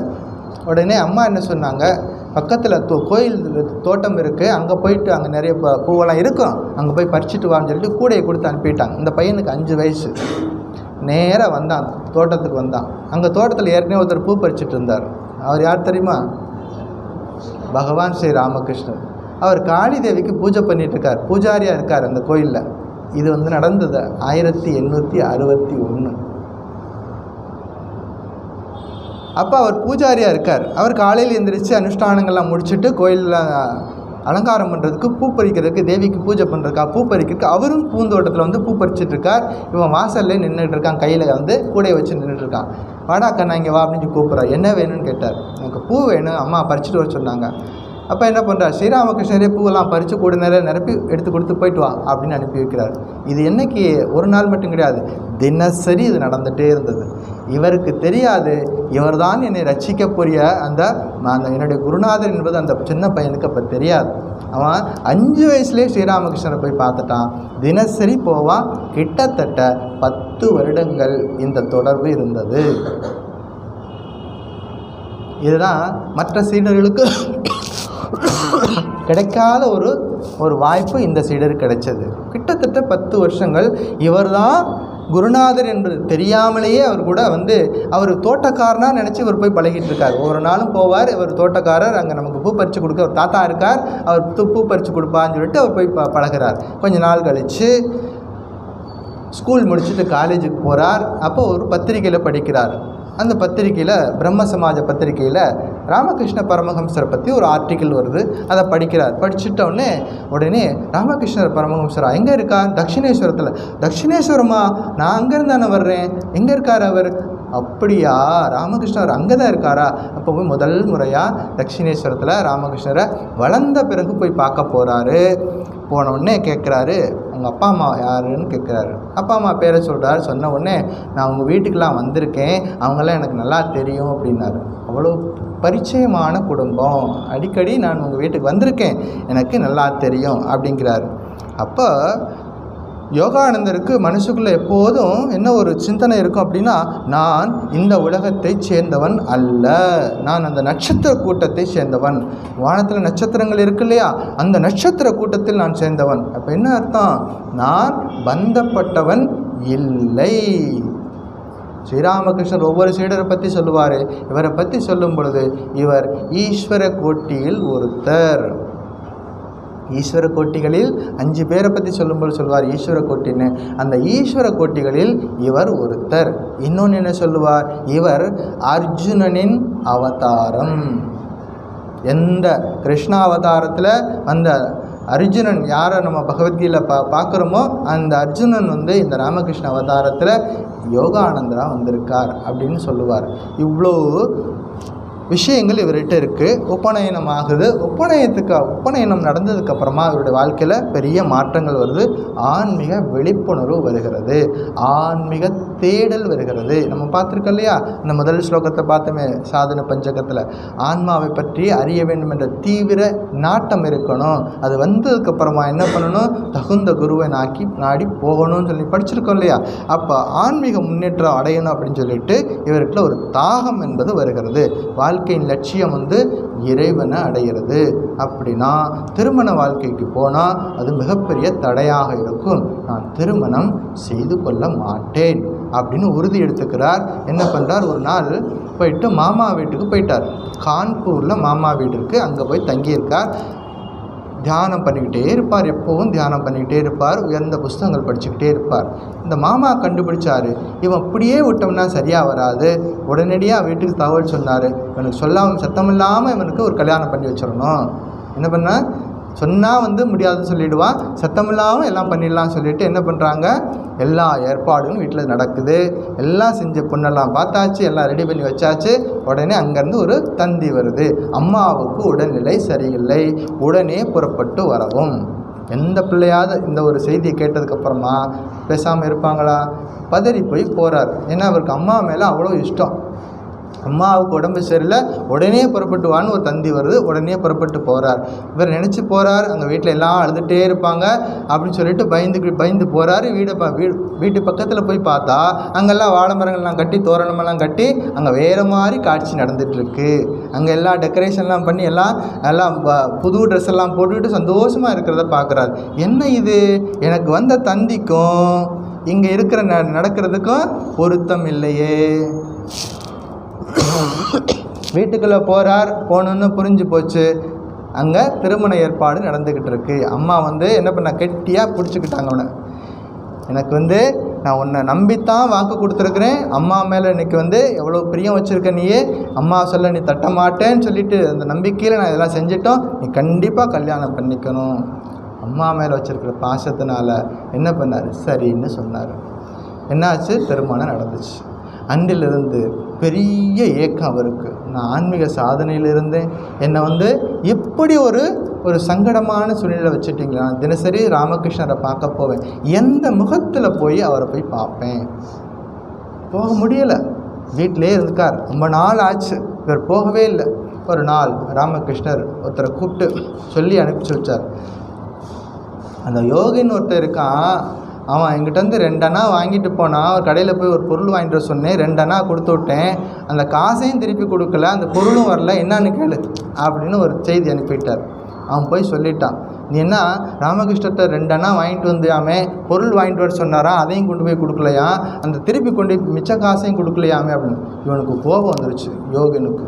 என்னது 2 அணாவுக்கு இப்படி ஊரெல்லாம் டமாரம் அடிச்சிட்டாரு, அவருக்கு கடும் கோபம் வந்துருச்சுப்பா. ராமகிருஷ்ணரை பார்க்கக்கூடாதுன்னு நினச்சிக்கிட்டு இருந்தவருக்கு இப்போ என்னாச்சு, இன்றைக்கே போய் அந்த 2 அணாவை அவர் முகத்தில் வீசிடணும் அப்படின்னு சொல்லிட்டு கடும் கோபத்தில் என்ன பண்ணுறார், எடுத்துக்கிட்டு வேகமாக வர்றார். வந்து யாரை பார்க்க வர்றார், ஸ்ரீராமகிருஷ்ணரை பார்க்க வர்றார். அமைதியாக குருநாதர் காத்திருக்கிறார், உனக்காக காத்திருக்கேன் சொல்லிட்டு அன்றைக்கு வந்தவொடனே கேட்டார், என்ன கல்யாணம் பண்ணிட்டேன்னு சொல்லி வருத்தப்படுறியா, கல்யாணம் பண்ணிட்டேன்னு சொல்லி வருத்தப்படுறியா, நானும் உன் கட்சி தான்.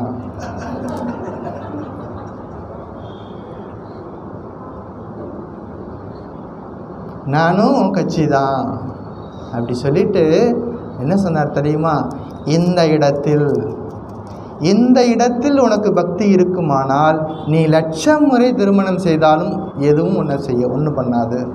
இந்த இடத்தில் ஸ்ரீராமகிருஷ்ணர் எப்போவுமே நான் சொல்லவே மாட்டார், அந்த நான்கிறதே வராது. இந்த இடத்தில், அதாவது இறைவனை மையமாக வச்சு, இறைவனிட பூரண சரணாகதி வச்சு நீ திருமண வாழ்க்கைக்குள்ள போனாலும் ஒன்று எதுவும் செய்யாது. ஏன்னா ஆல்ரெடி நம்ம வந்து பகவானை மையமாக வச்சு நம்ம வாழ்க்கை இருக்கும் பொழுது, நேர்மையான வாழ்க்கை நமக்கு நடக்கும் பொழுது, பிறருக்கு உபகாரமான வாழ்க்கை நம்ம இருக்கும் பொழுது எதை கண்டு நம்ம பயப்படணும்? அப்போ இறைவனை மையமாக வச்சுக்கணும். ஸ்ரீராமகிருஷ்ணோட உபதேசங்கள் பார்த்திங்கன்னா, முதல்ல பலாப்பழத்தை அறுக்கிறதுக்கு முன்னாடி என்ன பண்ண சொல்லியிருக்காரு, கை நிறையா எண்ணெயெல்லாம் பூசிக்கணும், எண்ணெயெல்லாம் பூசிட்டு கத்தி எடுத்து பலாப்பழத்தை அறுத்தா தான் பிசின் வந்து கையில் ஒட்டாது. எவ்வளோ எளிமையாக சொல்லி கொடுக்குறாரு. இல்லற வாழ்க்கைக்கு போகிறதுக்கு முன்னாடி, திருமணம் செய்வதற்கு கொள்வதற்கு முன்னாடி என்ன பண்ணணும், இறைவனிடம் பக்தி என்பதை முழுசாக நீ வந்து அதை முதல்ல சேகரிக்கணும், பக்தியை வச்சுக்கிட்டு அப்புறமா வந்து திருமண வாழ்க்கைக்கு போ அப்படி சொல்லி கொடுக்குறாரு. அதான் அந்த உதாரணம். பலாப்பழத்தை அறுக்கிறதுக்கு முன்னாடி கையில் எண்ணெய் பூசிக்கோ. எண்ணெய்ங்கிறது என்னது, டிவோஷன் டு காட். இன்னொரு உதாரணம் சொல்லுவார், கடலுக்குள்ளே போகிறோம், நீச்சல் அடிக்க போகிறோம், கடலுக்குள்ளே என்ன இருக்கும், முதலைகள்லாம் இருக்கும்.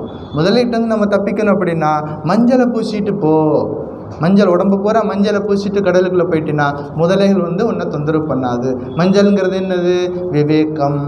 வாழ்க்கையில் எது நிலையானது எது நிலையற்றது, இந்த விவேகத்தை முதல்ல நீ கடைப்பிடி, அப்புறமா திருமண வாழ்க்கைக்கு போ, ஒன்றால் நீ வந்து எதனாலையும் பாதிக்கப்பட மாட்ட. இவ்வளோ விஷயங்கள் இருக்கிறது. இவ்வளோ விஷயங்களை எளிமையாக சொல்லிவிட்டு எதை பற்றி நீ கவலைப்படாத, உன் மனைவியை நாளைக்கு கூட்டிகிட்டு வா. அவர் சொன்னார், யோகின் மகாராஜ் இந்தாங்க இந்த 2 அணா கேட்டிங்களே அப்படின்னு, அதை விட்டு தள்ளு, அதுக்காக உன்னை கூப்பிட்டேன், அப்படி சொன்னால் தான் நீ வருவேன்னு எனக்கு தெரியும். சீடனுடைய தன்மானத்தை தூண்டி விட்டார், உடனே வந்துட்டு நீ என்ன பண்ண, நாளைக்கு உன் மனைவியை என்னை கூட்டிகிட்டு வா. அடுத்த நாளே மனைவியை கூட்டிகிட்டு போகிறார். பார்த்த உடனே இனிமேல் இந்த பிள்ளையை பற்றி நீ கவலைப்படாத, அதாவது இந்த உன்னுடைய மனைவி இருக்கால, இவளை பற்றி நீ கவலைப்படாத, அந்த பொறுப்பு என்னுடையது, நீ உன்னுடைய ஆன்மீக சாதனையில் நீ தொடர்ந்து ஈடுபடு. இதுதான் இறைவனிடம் பூரண சரணாகதி வரும் பொழுது யாராவது ஒருத்தர் வந்து பொறுப்பெடுத்துக்குவாங்க.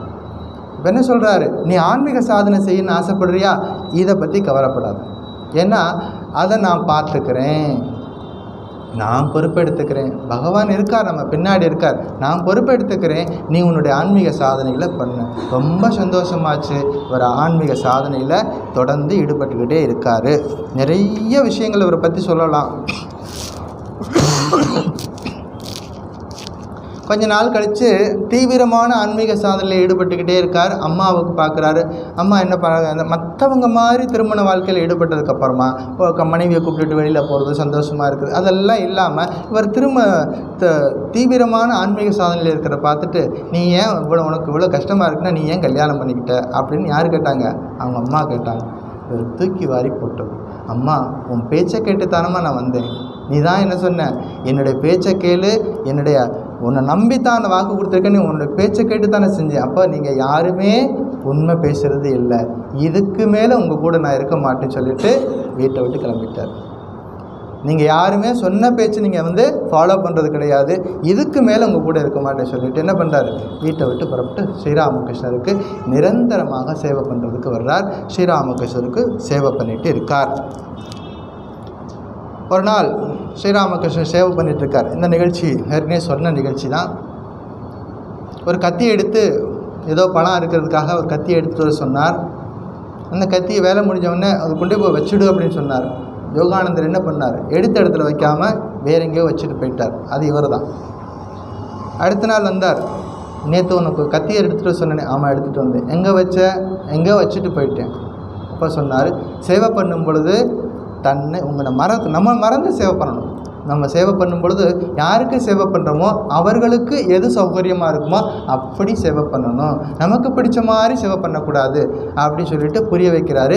எடுத்த பொருளை எடுத்த இடத்துல வைக்கணும் அப்படிங்கிறது. இது போன்ற நிறைய விஷயங்களை அவர் சொல்லி கொடுத்துட்டே இருக்கிறாரு. ஒரு நாள் ராத்திரி நேரத்தில் நிறைய சாப்பிட்றத பார்க்குறாரு. யோகானந்தர் நிறைய சாப்பிட்றத பார்க்குறாரு.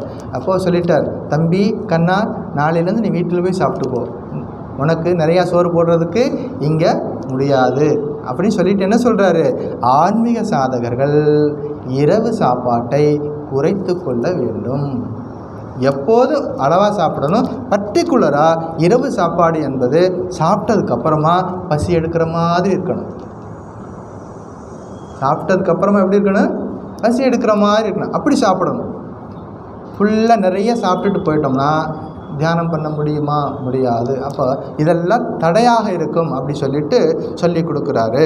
ஒரு முறை ஸ்ரீராமகிருஷ்ணர் பஞ்சவட்டிக்கு போகிறார். அங்கே சங்கீர்த்தனம் நடக்குது, எல்லாம் பார்த்துட்ருக்குறாங்க. ராமகிருஷ்ணர் சொன்னார், எல்லாம் சங்கீர்த்தனம் முடிச்சுட்டு வரும் பொழுது என்ன பண்ணார், அங்கே என்னுடைய டவல் இருக்குது, குடையெல்லாம் இருக்குது, அதை எடுத்துகிட்டு வந்துடு அப்படின்னு சொன்னார். திடீர்னு ஒரு பெரிய ஸ்ட்ரோம் வந்துச்சு. அங்கே பெரிய, உடனே பார்த்திங்கன்னா அங்கே கங்கையில் பெரிய அலை வரும், ரிவர்ஸ் வாட்டர் வரும். அப்போ எல்லோரும் ஓடி போவாங்க. திடீர்னு ஏதாவது புயல் வந்துச்சுன்னா ஓடி போவோம். அப்படி என்னாச்சு, எல்லோரும் ஓடி வந்துட்டாங்க. ரூமுக்கு வந்தோடனே கேட்டார், அந்த குடையை எடுத்துகிட்டு வந்தியா? இல்லை, மறந்து போச்சு. அப்போ சொல்கிறாரு, என் உடம்பில் வேட்டி என்கிட்ட இருக்கான்னு கூட எனக்கு தெரியாது. அப்படிப்பட்ட நான் எல்லா காரியங்களையும் நேர்த்தியாக செய்யறதை நீ பார்க்குறியா இல்லையா? ஒவ்வொரு சின்ன சின்ன விஷயங்கள அப்படி இருக்கும் பொழுதே நான் நேர்த்தியாக செய்கிறேன். நீங்கள்லாம் இப்போ தான் ஆன்மீக வாழ்க்கைக்கு வந்திருக்கிறீங்க, இவ்வளவு கவனக்குறைவாக இருந்தால் எப்படி அப்படி சொல்லி கொடுக்குறார். கவனக்குறைவு என்பது இருக்கக்கூடாது. சின்ன விஷயமோ பெரிய விஷயமோ கவனக்குறைவு என்பது இருக்கக்கூடாது. அடுத்து ஒரு நாள் ஸ்ரீராமகிருஷ்ணர் இவருக்கு ஒரு வேலை கொடுத்தார். கையில் ஒரு 2 அணாவை கையில் கொடுத்து, நீ கடையில் போயிட்டு ஒரு பானை வாங்கிட்டு வான்னு சொன்னார். என்ன பானை? மண் பானை வாங்கிட்டு வான்னு சொல்லி அனுப்பிச்சார். கடைக்கு போனார். கடையில் இருந்தவன் ரொம்ப பக்திமானாக இருக்கிறான், நல்லா விபூதியெல்லாம் வச்சு உட்காந்துருக்கிறான். பார்த்தவொடனே இவர் முடிவு பண்ணிட்டார், இவன் நல்லவன் அப்படின்னு சொல்லிட்டு 2 அணாவை கொடுத்தார். ஒரு பானை கொடு அப்படின்னு சொன்னார். அவன் எடுத்து கொடுத்தான். அவன் பார்த்தான், அவன் நல்லா தான் வந்திருக்கிறான் அப்படி சொல்லிட்டு அவன் ஒரு பானை எடுத்து கொடுத்தான். சந்தோஷமாக வாங்கிட்டு வந்தார். வீட்டுக்கு வந்ததுக்கப்புறமா தண்ணி ஊற்றி பார்த்தா ஓட்டை இருக்குது, தண்ணியெல்லாம் ஒழுகி போயிட்டு இருக்குது. அப்போ ஸ்ரீராமகிருஷ்ணன் என்ன பண்ணார், நீ பக்தனாக இரு, முட்டாளாக இருக்காதே. பக்தனாக இரு, முட்டாளாக இருக்காது. பக்தன் என்ற போர்வையில் முட்டாளாக இருக்கக்கூடாது. எந்த விஷயத்தையும் செய்யும் பொழுது தீர விசாரி. கடைக்கு போறியா, பொருள் நல்ல பொருளான்னு பார்க்கணும். நம்ம காசு கொடுத்து பொருள் வாங்குகிறோம், பார்க்கணும். என்ன சொல்லுவார், ஏதாவது அவங்களுக்கு விலை குறைச்சி தர்றாங்களோ அதையும் கேளு. இவ்வளோ விஷயங்கள் யார் பேசுகிறாரு, கடவுள் சிந்தனையிலேயே இருக்கக்கூடிய பகவான் ராமகிருஷ்ணன் சொல்லி கொடுக்குறாரு. உலகியல் வாழ்க்கையில் இருக்கும் பொழுது இப்படி இருக்கணும், ஏனோ தானோன்னு இருக்கக்கூடாது. எந்த காரியத்தை செஞ்சாலும் பொறுப்பாக அந்த காரியங்களை செய்யணும் அப்படின்னு சொல்லி கொடுக்குறார். ஒரு முறை என்னாச்சு, அந்த தட்சிணேஸ்வரத்தில் ஒரு அறைக்குள்ளே ஒரு கரப்பான் பூச்சி உள்ளே வந்துடுச்சு. இவர் யோகானந்தரை கூப்பிட்டு, யோகின் அந்த கரப்பான்பூச்சியை அடித்து வெளியே தூக்கி போடு அப்படின்னார். குருநாதர் என்ன சொன்னார், கரப்பான்பூச்சியை அடித்து தூக்கி வெளியில் போடுனார். இவர் ரொம்ப சாத்வீகமானவர், யார்? யோகானந்தர். போனார், பூச்சி பக்கத்தில் போனார். ரொம்ப சாத்தியமாக பேசுகிறார். பூச்சி பூச்சி இங்கே இருக்காத, பூச்சி பூச்சி இங்கே இருக்காத, நீ தள்ளி போயிடு, ஓரமாக போயிடு அப்படியெல்லாம் பேசிட்டு நகர்த்தி விட்டுட்டு வந்துட்டார். குருநாதர் கேட்டார், என்ன சொன்னேன் உங்ககிட்ட? கரப்பாம்பூச்சியை அடித்து வெளியில் போட சொன்னேன். என்ன செஞ்சுருக்கிற? நீ போயிட்டு பூச்சியை விரட்டிட்டு வந்துட்டு அதில் அடுத்த ரவுண்டு அப்படி போயிட்டு திரும்பி இங்கே வந்துருச்சு. அது அப்படி சொல்லிட்டு என்ன சொல்கிறாரு, குருநாதர் என்ன சொல்கிறாங்களோ அதை அப்படியே செய்யணும், எடிட் பண்ணக்கூடாது.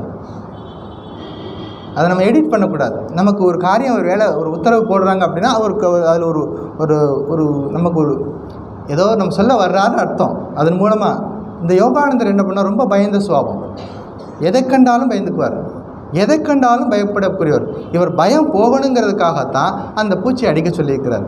ஆனால் இவர் அதெல்லாம் விட்டுப்பட்டு என்ன பண்ணார், பூச்சி கூட போய் சமாதானமாக பேசிட்டு வந்திருக்கிறார். சொல்லிட்டு என்ன பண்ணுறாரு, மகான்கள் பெரியவர்கள் குருநாதர்கள் சொல்கிறாங்கன்னா அதில் ஒரு நியாயம் இருக்கும், அதை அப்படியே கடைபிடிக்கணும் அப்படின்னு சொல்லி கொடுக்குறார். இவ்வளோ விஷயங்கள் இருக்குது. ஒரு நாள் யோகானந்தர் என்ன பண்ணார், படகுல போயிட்டு இருந்தார். படகுல மற்ற பயணிகள்லாம் இருக்கிறாங்க. ஒருத்தர் என்ன பண்ணார், அந்த ராமகிருஷ்ணர் இருக்காரு, இந்த தட்சிணேஸ்வரத்தில் ராமகிருஷ்ணர் இருக்கார், அவர் பைத்தியம் மாதிரி இருக்கார் அப்படின்னு ஏதோ பேசியிருக்கிறாங்க. இந்த யோகானந்தர் பார்த்தார், இவர்களுக்கெல்லாம் என்ன தெரியும் என் குருநாதரை பற்றி, அறியாத அறிவிலிகள் அப்படின்னு சொல்லி மனசுக்குள்ள நினச்சிட்டு பேசாமல் அமைதியாக உட்காந்துட்டு வந்துட்டார். அந்த படகுல இன்னொருத்தர் பக்தர் இருந்தார். அவர் வந்துட்டு ராமகிருஷ்ணர்கிட்ட சொன்னார், இந்த மாதிரி படகுல நாங்கள் வந்தோம், யோகின்னு இருந்தான், அப்போ உங்களை பற்றி தவறாக ஒருத்தர் பேசினார், இவனும் பேசாமல் இருந்தான். கூப்பிட்டாரு ஸ்ரீராமகிருஷ்ணர், இங்கே வாங்க. என்ன சொன்னார், உன் குருநாதரை பற்றி ஒருத்தன் அவதூறாக பேசியிருக்கிறான், நீ அதெல்லாம் கேட்டுட்டு வந்திருக்கிறியா அப்படின்னு சொல்கிறாரு. அப்போ என்ன பண்ணணும், குருநாதரை நிந்தனை பண்ணுற இடத்துல நம்ம இருக்கக்கூடாது. குருநாதரை பற்றி அவதூறு பேசுகிற இடத்துல நம்ம தைரியமாக என்ன சொல்லணும், அதை தட்டி கேட்கணும். முடியாத பட்சத்தில் அட்லீஸ்ட்டு அந்த இடத்துல இருக்கக்கூடாது, அந்த சம்பாஷணைகள் நம்ம இருக்கக்கூடாது.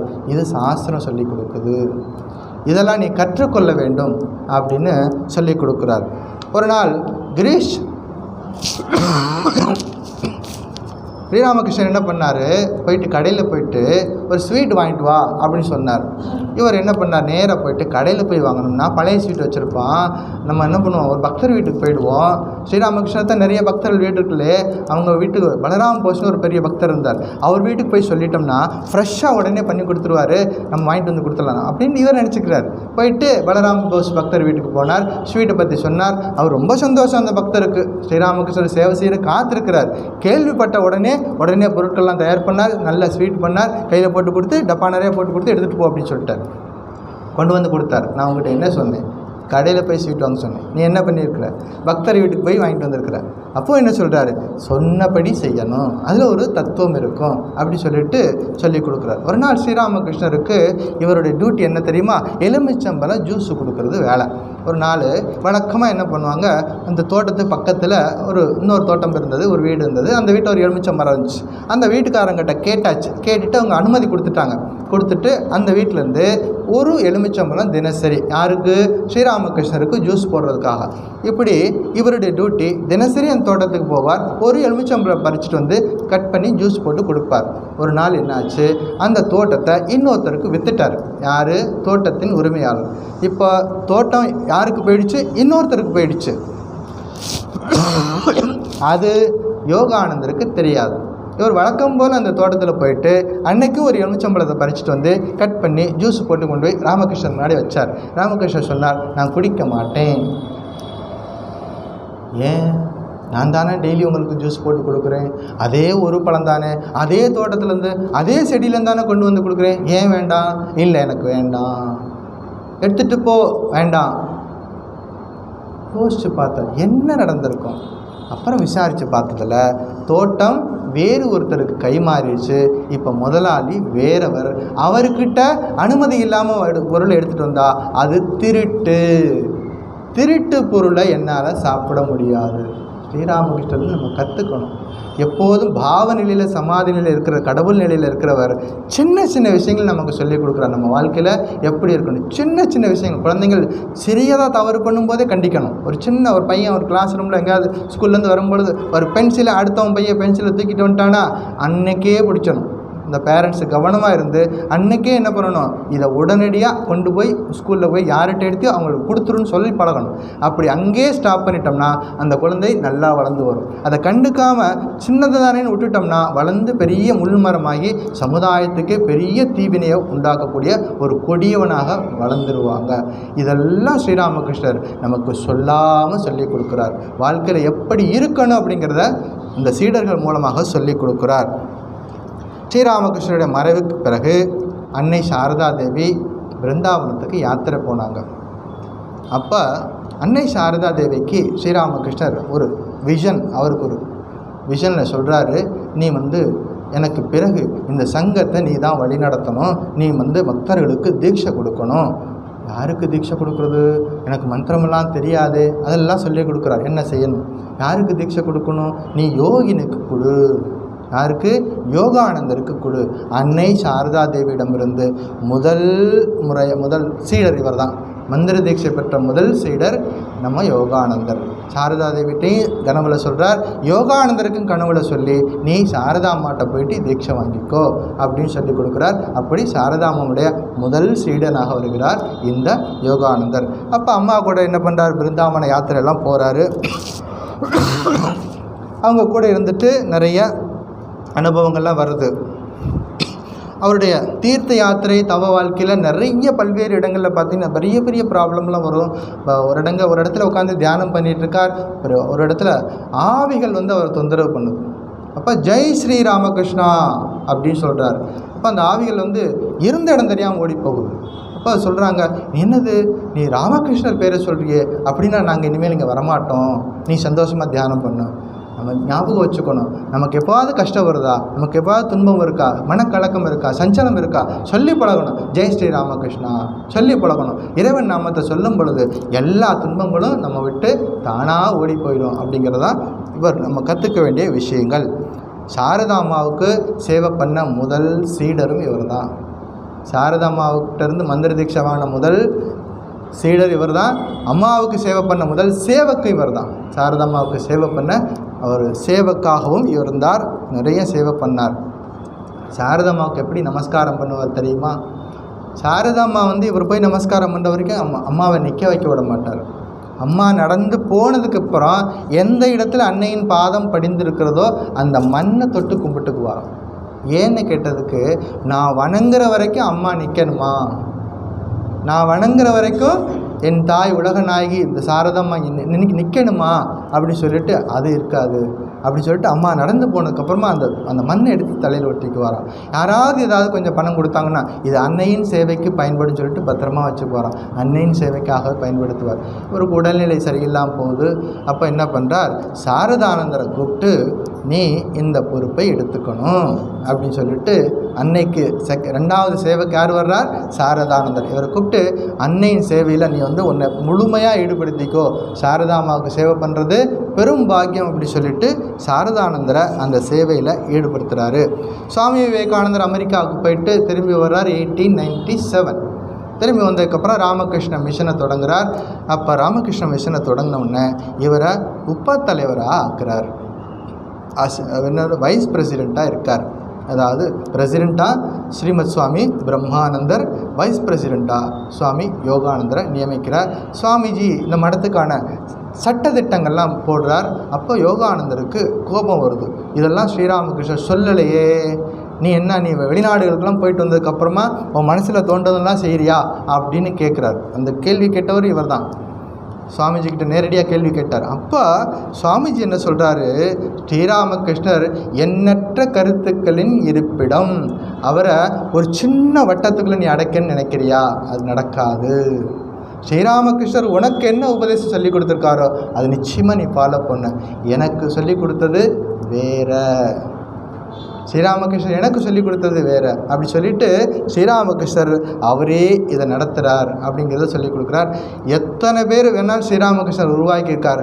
ஆனால் என்ன தேர்ந்தெடுத்திருக்கிறார் இல்லையா அவருடைய பணிக்காக, அவருடைய அந்த பணிக்காக அவரை நான் தலை வணங்குறேன், நான் அவர்கிட்ட கட்டளையை நான் செய்கிறேன் அப்படி சொல்லிட்டு அந்த சங்கத்துக்கு அந்த நெறிமுறைகள்லாம் கொண்டு வர்றார் சுவாமி விவேகானந்தர். உடல்நிலை சரியில்லாமல் போகுது. அதுக்கப்புறமா சாரதானந்தர்கிட்ட பொறுப்புகளை ஒப்படைக்கிறாரு. ரொம்ப படுத்த படுக்கை ஆயிடுறார் ஒரு நாள். அப்போ அவர் சொல்கிறார், நிறைய கஷ்டங்களை அனுபவிச்சுட்டேன், நான் திரும்பி இந்த உலகத்துக்கு வரமாட்டேன். ஸ்ரீராமகிருஷ்ணர் வர்றார், கனவுல வந்து சொல்கிறார், இல்லை, நான் மறுபடியும் அவதாரம் எடுப்பேன், அப்பொழுது நீயும் வர வேண்டும், நான் வரும்பொழுது நீயும் வர வேண்டும் அப்படிங்கிறார். இல்லை, நான் வரமாட்டேன். அதோட விஷன் முடிஞ்சு போகுது. ரொம்ப கஷ்டம். 6 மாதம் ஆகுது. ரொம்ப கஷ்டப்பட்டுகிட்டே இருக்கார். படுத்த படுக்கையாக இருக்கார். இப்போ கிரீஷ் சந்திர கோஷ் அவருடைய பக்தர் ஒருத்தர் போய் சொல்கிறார், யோகின், தயவு செஞ்சு ஸ்ரீராமகிருஷ்ணர் சொல்கிறதுக்கு சரின்னு சொல்லு, உன்னுடைய கஷ்டமெல்லாம் தீர்ந்துடும், சரின்னு சொல்லு, இறைவன் திட்டம் எதுவோ அதன்படி நடக்கட்டும், சரின்னு சொல்லு. அதுக்கப்புறமா என்ன சொல்கிறார், சரி, நான் வருகிறேன், உங்களுடைய அடுத்த அவதாரத்திலும் நான் வருகிறேன் சொல்லி சரின்னு சொல்கிறார். அன்றிலிருந்து அவருக்கு எல்லா விதமான நோய்களும் நீங்குது. அவர் ஸ்ரீராமகிருஷ்ணர்கிட்ட திருவடியில் போய் சேருகிறார். இப்படி ஸ்ரீராமகிருஷ்ணருக்கு ரொம்ப நெருங்கிய சீடர். ஸ்ரீராமகிருஷ்ணனுடைய 16 சீடர்களே முதல்ல ராமகிருஷ்ணரை போய் பார்த்தது இவர் தான். முதல்ல இந்த உலகத்தை விட்டு போனவரும் இவர் தான். மொத்தம் எத்தனை வயசு? வெறும் 38 வயசுலே இவர் மகாசமாதி அடைகிறார். அவ்வளோ பெரிய மகான். அவருடைய மகானுடைய பிறந்த நாள் நேற்று வந்துச்சு. வாய்ப்பு இருந்தவங்க வீட்டுக்கு போனவங்க என்ன பண்ணணும், இவருடைய வாழ்க்கை சரித்திரத்தை திரும்பவும் எடுத்து படிக்கணும். நம்முடைய ராமகிருஷ்ண மடங்களில் அவருடைய புஸ்தகம் இருக்கிறது, கடவுளுடன் வாழ்ந்தவர்கள் அப்படின்னு ஒரு புஸ்தகம் இருக்கிறது. அந்த புஸ்தகத்தில் இவருடைய வாழ்க்கை வரலாறுலாம் இருக்குது, படிக்கணும். ஸோ அடுத்த வாரம் அடுத்த உபதேசம், 16வது உபதேசம் அடுத்த வாரம். ஓம் சாந்தி சாந்தி சாந்தி. ஹரி ஓம் தத்சத். ஸ்ரீராமகிருஷ்ணார்ப்பணமஸ்து.